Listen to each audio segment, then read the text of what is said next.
How can I keep a good attitude when I never even get a thank you?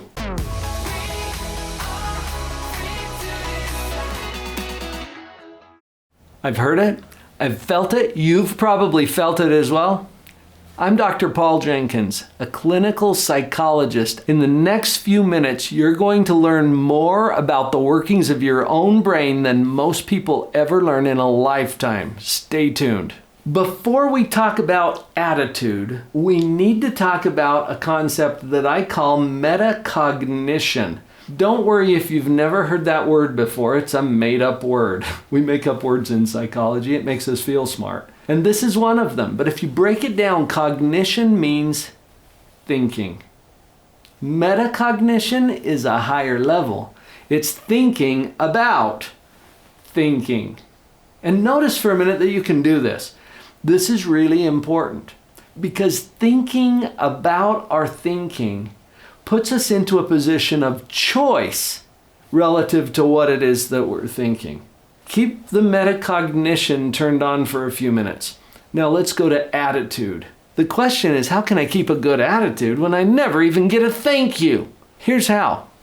Let's talk about attitude first. Attitude means position. My son is a pilot. He's a flight instructor. He teaches people how to fly airplanes. And one of the first things he teaches them is that the most important instrument in the cockpit of the airplane is the attitude indicator. Attitude.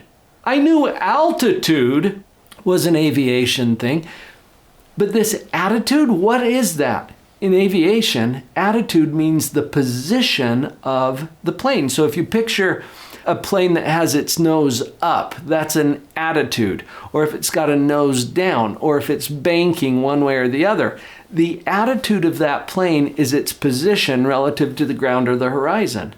I think this is relevant to what we're talking about because a lot of people think attitude is how they feel. Attitude isn't how you feel. Attitude determines how you're going to feel. It's kind of like in that plane. The attitude doesn't tell you where you are. It tells you where you're headed. And can you see that a nose down attitude is heading you into the hard stuff? The same with our psychology. It's our position toward what it is. Now let me address that for a moment. It is what it is. Is that annoying? Yeah, it depends on who's saying it and why. But all it means is the way things are. It's like the horizon, if we go back to that aviation example. And what it is simply is whatever it is. So we're talking about who you are, where you are, who you're with, what you have, the way things are right now without changing anything. It is what it is. Now the question becomes, what is your position or attitude relative to what it is? As I'm describing this, notice something. You don't always get to pick what it is. You don't always choose what shows up in your life. Now, you've got something to do with it. I'll get back to that in just a minute. But sometimes it just shows up for you. You're going along through life and something happens. Chapter 11 in my book, Pathological Positivity, is titled Surprise!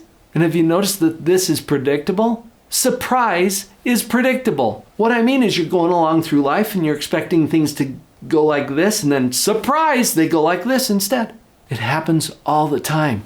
It happened to me this weekend as I got a surprise notice about something that had happened to one of my friends. And it happens to you all the time too, doesn't it? Surprise! You don't always get to pick what it is. What do you get to choose? You get to choose your attitude. I'm thinking about Dr. Viktor Frankl. He's the author of the book, Man's Search for Meaning. He was a psychiatrist during World War II, living in Austria, and he was Jewish.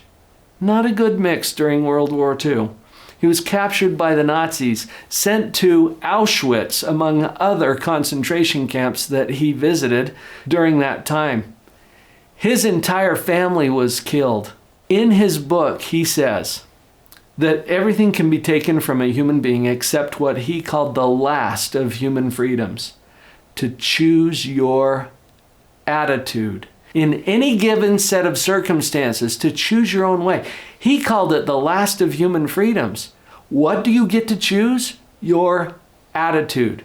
That doesn't mean how you feel. It means your position toward what it is. Here's something that I teach in my trainings and to my private coaching clients. Circumstances are neutral, meaning it is what it is. I'm not saying that our circumstances are painless or easy or pleasant. I'm simply saying they could always be better, they could always be worse.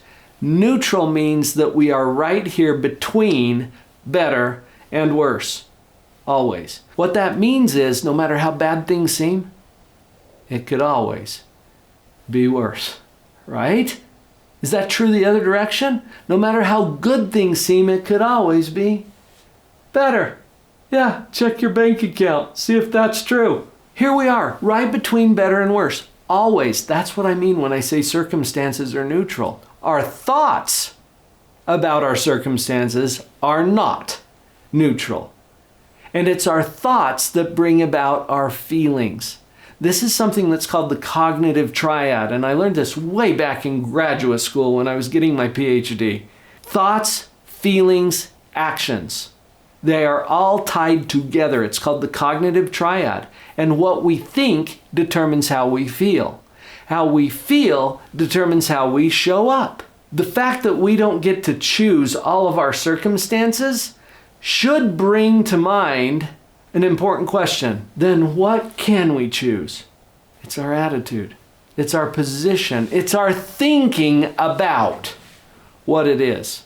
There's one other profound point about this that I'm going to share with you right after this invitation. To go right down there. If you're still watching this video, and I know you are because I can see you right there, go click that subscribe button. What are you waiting for? This is the kind of information you need to control your own thoughts, and either you control your thoughts or your thoughts control you. Will you click that button and hit the notification bell too so that you'll know when your next video is up?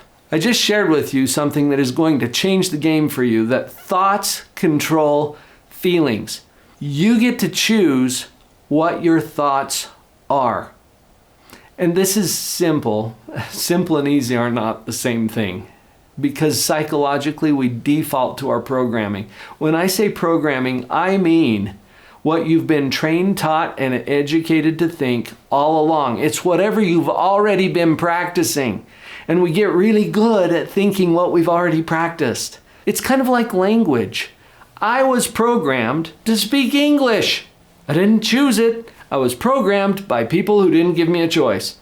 Whatever your native language is, same thing. You were programmed. You didn't get to choose that. Now, if you speak a second language, that did require choice and a whole lot of work. You had to put in the practice and the repetitions. No apologies here, folks. If you want to think differently, if you want to have an attitude that's under your control, especially when the circumstances around you would lead you a different direction, like when someone doesn't acknowledge your brilliance or give you a thank you for the things that you've done, it doesn't matter. You're unflappable because you're in charge of your own attitude. That's the power.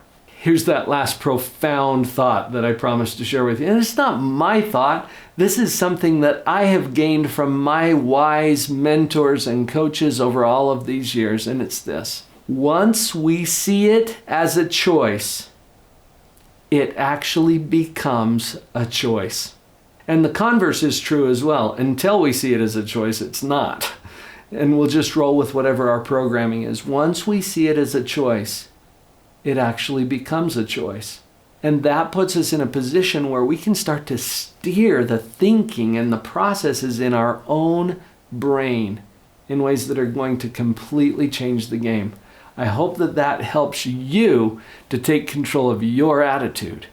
Hey, since you're still here, I got a little bonus for you. This is a model that I created teaching you how to control your own mind and what positivity actually is. I'll give you a PDF copy of this. Just go to drpauljenkins.com/the model, and I will send this right to your inbox.